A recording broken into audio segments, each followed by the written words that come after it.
Hello बच्चों, paper में ज़्यादा समय नहीं बचा और पेपर में जो मैथ के सवाल आएंगे वो यही आएंगे जो मैं आपको करा रहा हूँ। मोस्ट इंपोर्टेंट पार्ट है 25 नंबर का। जिस बच्चे ने ये मैथ का पूरा किया तो 100% ये उसका आज क्लास सिलेक्शन में ये होगा। वाले क्वेश्चन करने वाले हैं और मैंने आपको कहा भाई ये जो आपका मैथ का सेट होता है ना यही सबसे इंपॉर्टेंट है। जो बच्चे यहाँ पे 20 क्वेश्चन अपने सही कर लेगा उसका 100% सिलेक्शन होगा। तो ध्यान से देखिए, आ जाते हैं कमेंट बॉक्स में जरूर लिखिएगा और साथ ही बताइएगा 10 में से कितने क्वेश्चन आपने बिल्कुल सही किए हैं। कंप्लीट प्रैक्टिस सेट की जो है आपकी प्लेलिस्ट बना दी है, वहाँ पे जाके आप जो सारे के सारे प्रैक्टिस सेट लगा सकते हो और साथ ही वीडियो को लाइक, चैनल को सब्सक्राइब कर लो क्योंकि आने वाले सारे अपडेट आप तक मिलते हैं। यदि दो संख्याओं का गुणनफल 90 है और इनका मासा 3 है तो लासा बताओ क्या होगा। तो बच्चों यहाँ पे हमें मासा दिया गया HCF और HCF हमारा है 3 और प्रोडक्ट ऑफ नंबर संख्याओं का गुणनफल दिया हुआ है। जो दो संख्या जिनका मासा है उनका हमें गुणनफल दिया गया है 90 और हमसे पूछा गया है कि लासा क्या होगा, लघुत्तम समापवर्त। तो जब बच्चों में एलसीएम निकालना होता है तो हमें यह याद रखना है जो संख्याओं का गुणनफल होगा उसको हम भाग करेंगे उनके मासा से जो भी हमें HCF दिया हुआ है। ठीक है, तो चलिए करते हैं। गुणनफल हमें दिया है 90 और मासा हो गया हमारा 3 से 90 कटेगा 30 बार, तो बच्चों एलसीएम जो है वो 30 हो जाएगा। ऑप्शन नंबर बी आपका राइट आंसर। अगला क्वेश्चन देखिए, ये आपका बोर्ड मास पर आधारित है।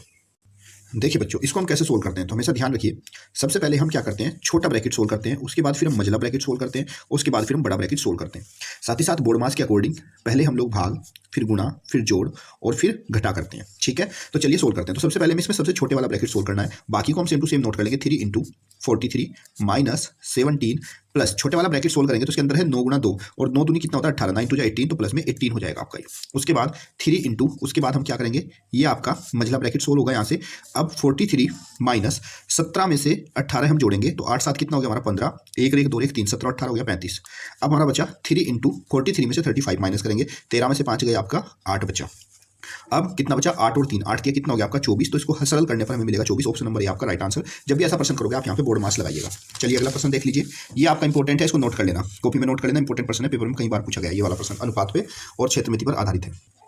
एक खेत की लंबाई और चौड़ाई में 5:2 का अनुपात है, यानी कि आपका लंबाई और चौड़ाई का अनुपात दिया गया है 5:2। यदि खेत की चौड़ाई 14 मीटर है, यहाँ पे बच्चों चौड़ाई भी आपको दी गई है 14 मीटर है, तो खेत का क्षेत्रफल कितना होगा ये बताना है। ठीक है बच्चों, तो देखो आप क्या करोगे ना, लंबाई और चौड़ाई का अनुपात दिया है तो आप मान लो कि लंबाई जो है आपकी 5x मीटर है और ये जो चौड़ाई है ये चौड़ाई आपकी 2x मीटर है। आपको चौड़ाई 2x मीटर है और साथ ही साथ आपको चौड़ाई दी गई है 14 मीटर। इसका मतलब ये हुआ कि ये जो आपका 2x है ये 14 के बराबर हो गया, तो x बराबर 14 डिवाइड बाई 2, 2 7 जा 14, तो x की वैल्यू आपकी कितनी आई 7। जब आपको x की वैल्यू 7 आ गई है तो आप यहाँ से लंबाई निकाल सकते हो, क्योंकि लंबाई आपका 5x था, तो आप कहोगे लंबाई बराबर क्या था 5x और x की वैल्यू आपकी कितनी आई 7 आई, तो लंबाई हो जाएगी 5 गुणा 7, 5 7 35 मीटर। हमसे पूछा गया इस खेत का क्षेत्रफल क्या होगा। आपको तो पता है बच्चों क्षेत्रफल बराबर क्या होता है, लंबाई गुणा चौड़ाई। लंबाई कितनी है आपकी 35 और चौड़ाई है आपकी 14, 35 और 14 की मल्टीप्लाई कर लेंगे, 14 5 जा 70, हासिल बचे आपके 7, 14 3 जा 42, 42 और 7 कितना हो गया आपका 49, यानी कि 490 metre square. Option number A आपका राइट आंसर। क्लियर बच्चों, देखो यहाँ पे लंबाई चौड़ाई का अनुपात दिया था, चौड़ाई आपको दी गई थी, तो चौड़ाई वाले को हम चौड़ाई से तुलना करेंगे, एक्स की वैल्यू निकालेंगे, फिर लंबाई और फिर लंबाई गुना चौड़ाई, आपका क्षेत्रफल आ जाएगा। अगला प्रश्न देखिए, यदि 30 टॉफियों का मूल्य 6 रुपये है तो 70 रुपये में कितनी टॉफी आएंगी। तो बच्चों देखो, रुपये जो 6 में है वो आती हैं 30 टॉफियाँ। ठीक है, रुपये 6 में 30 टॉफियाँ आती हैं, तो आप पहले 1 रुपये में देख लीजिए कितनी आएंगी। तो 1 रुपये आएंगी, 30 को 6 से भाग कर देंगे, 6 पंजे 30, तो 1 रुपये में 5 टॉफी मिलेंगी। पूछा 17 रुपये में कितनी आएंगी, तो बच्चों 17 रुपये में टॉफी आएंगी। जब 1 रुपये में आती है 5 तो 17 में आएंगे 17 गुणा 5 बराबर 85, 85 टॉफी आएंगी। ऑप्शन नंबर बी आपका राइट आंसर। ये क्वेश्चन आपका एकक नियम पर आधारित है। ठीक है बच्चों, अगला प्रश्न देखिए, क्वेश्चन नंबर 5। 40 विद्यार्थियों की कक्षा में 40% लड़के हैं और शेष लड़कियां हो तो लड़कियों की संख्या कितनी होगी। तो कक्षा में 40 विद्यार्थी हैं तो कुल स्टूडेंट जो है ना, कुल विद्यार्थी वो है हमारे पास कितने 40 और 40% लड़के हैं। लड़के कितने हैं, लड़के बराबर कितना हो गया 40%। तो बच्चा कक्षा में कुछ विद्यार्थी लड़के और लड़कियां होती हैं और लड़के और लड़कियां कुल प्रतिशत है तो 100। अगर लड़के 40% हैं तब लड़कियों का जो प्रतिशत होगा वो आपका हो जाएगा 100 माइनस 40, क्योंकि 40% माइनस करेंगे तो बराबर 60% उसमें क्या है लड़कियां। और हमसे पूछिए लड़कियों की संख्या क्या होगी, तो हम कहेंगे यहाँ पे कि लड़कियों की संख्या बराबर कुल विद्यार्थी थे 40 और इसका कितना निकालना है 60%। तो जब हम प्रतिशत हल करते हैं तो क्या होगा 40 गुणा 60 भाग 100, 0 से 0 कैंसिल, इस 0 से 0 कैंसिल, 6 4 जा 24, तो उस कक्षा में 24 लड़कियां हैं। ऑप्शन नंबर सी आपका राइट आंसर। ठीक है बच्चों, समझ में आ गया आपको। हमें क्या था, कुल विद्यार्थी लड़कों का प्रतिशत दिया था, तो कुल विद्यार्थी तो 100% होते हैं जिसमें लड़की लड़कियां दोनों होते हैं, तो लड़के अगर 40% हैं लड़कियों का प्रतिशत हो जाएगा 60, तो लड़कियां बराबर कितना हो गया, लड़कियां बराबर 40 का 60%, क्योंकि कुल विद्यार्थी 40 थे। हल कर देंगे, जब प्रतिशत करते हैं तो प्रतिशत और उसकी गुणा करके और भाग 100 कर देते हैं। ठीक है बच्चों, अगला प्रश्न देखिए, एक मोटर कार 90 किलोमीटर प्रति घंटे की चाल से मोटर कार चलाता है, वह 4 घंटे 30 मिनट तक मोटर कार चलाकर अपने घर पहुंचता है, तो उसके घर से पहुंचने तक की कितनी दूरी होगी। तो बच्चे यहाँ पे मोटर कार की हमें चाल दी गई है और ये चाल है हमारी 90 किलोमीटर प्रति घंटा। और साथ ही साथ हमें समय दिया गया है। कितना समय लगाता है अपने घर जाने के लिए? ये लगाता है 4 घंटे और 30 मिनट। तो हम क्या करेंगे, पूरे समय को घंटे में बदल लेंगे। तो 4 घंटे और 30 मिनट, 1 मिनट में होती है, 1 घंटे में होती है 60 मिनट। तो ये पूरे बच्चों मिनट को हम 60 से भाग करेंगे, टोटल आपका घंटे में बदल जाएगा। 10 दिया 30 और 10 छिक 60, 3 एकम 3, 3 दूनी 6। तो कितना हो गया? 4 + 1/2। इसको हल करें, 4 दूनी 8 और 1 9। तो कितना हो गया बच्चों हमारा टोटल? 9/2 घंटे। हमसे पूछा है इसके तय की गई दूरी कितनी होगी। तो हमें बच्चों क्या बताना है? दूरी बताना है। आपको पता है दूरी बराबर क्या होता है? दूरी बराबर होता है आपका चाल गुना समय। फॉर्मूला नोट कर लेना अगर याद नहीं है तो चाल हमारी 90 किलोमीटर प्रति घंटा और समय हो गया बच्चों हमारा 9/2। 2 से हम 90 काटेंगे, कितना बार कटेगा? 45 बार। अब गुणा कर लेंगे 45 की और 9 की, 9 पंजे 45, 9 चौक 36 और 40, कितना हो गया? 405 किलोमीटर। ऑप्शन नंबर आपका सी राइट आंसर। क्लियर है? ध्यान रखना, अगर 4 किलोमीटर प्रति घंटे में है तो समय हमारा घंटे में होना चाहिए, नहीं है तो उसको बदल के हम घंटे में करेंगे। अगला प्रश्न देखिए, प्रश्न संख्या 7। एक दुकानदार एक फ्रिज का मूल्य 12,000 रुपये है, जिस पर वह 10% मूल्य अधिक अंकित करता है और लिखे हुए मूल्य पर 10% का कमीशन देता है, तो उसको लाभ होगा या हानि? तो फ्रिज का मूल्य था, अंकित मूल्य जो उसका जो लिखा हुआ मूल्य था वो था 12,000 रुपये, लेकिन दुकानदार क्या करता है? 10% अधिक कर देता है। तो नया मूल्य जो अधिक करता है वो कितना रहता है? 12,000 का 10% अधिक करता है। तो अधिक का मतलब 100% होता है पूरा मूल्य, तो 10 में अधिक 110%।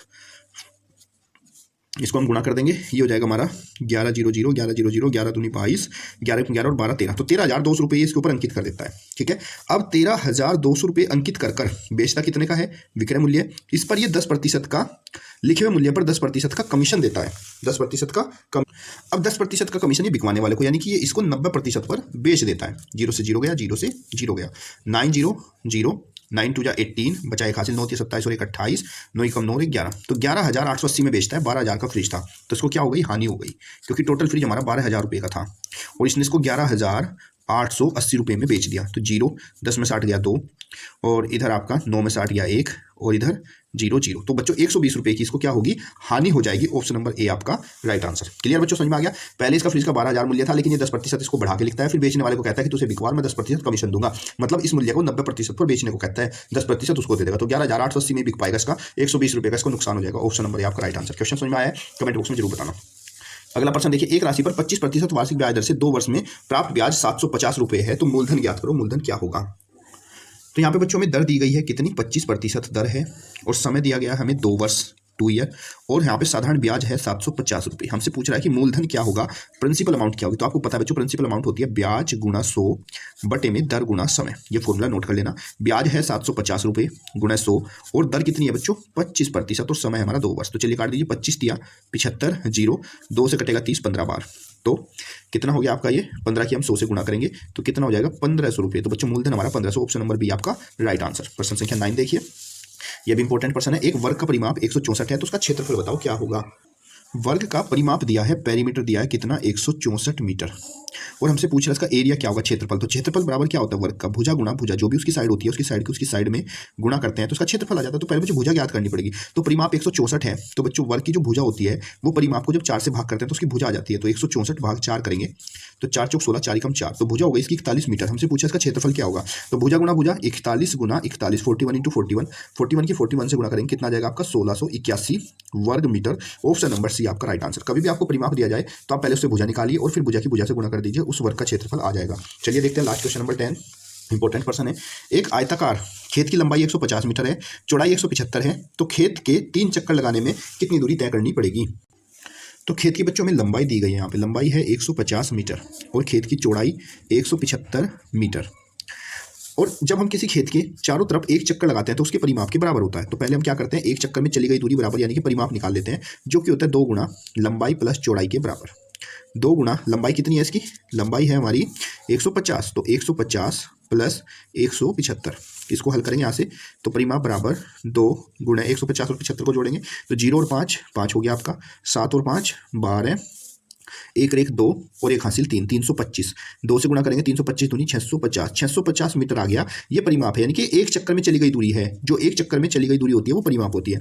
और कह रहा है इस खेत के 3 चक्कर लगाने हैं, तो बच्चों 3 चक्कर में चली गई दूरी बराबर 3 गुणा परिमाप होगा। तो 3 गुणा परिमाप कितना है बच्चों हमारा? 650, तो 3 की 650 से गुणा कर देंगे, 3 पंजे आपका 300, 3 5 15, 3 6 18 और 1 19, 1950 मीटर। ऑप्शन नंबर बी आपका राइट आंसर। क्लियर है। कभी भी ऐसा कहा जाए कि आयताकार खेत है और कितने चक्कर में कितनी दूरी, तो पहले उसका परिमाप निकालो, जो भी उसका परिमाप होगा वो एक चक्कर में चली गई दूरी के बराबर होगा, फिर जितने चक्कर कहेगा उतने से गुणा कर दो तो टोटल दूरी आ जाएगी।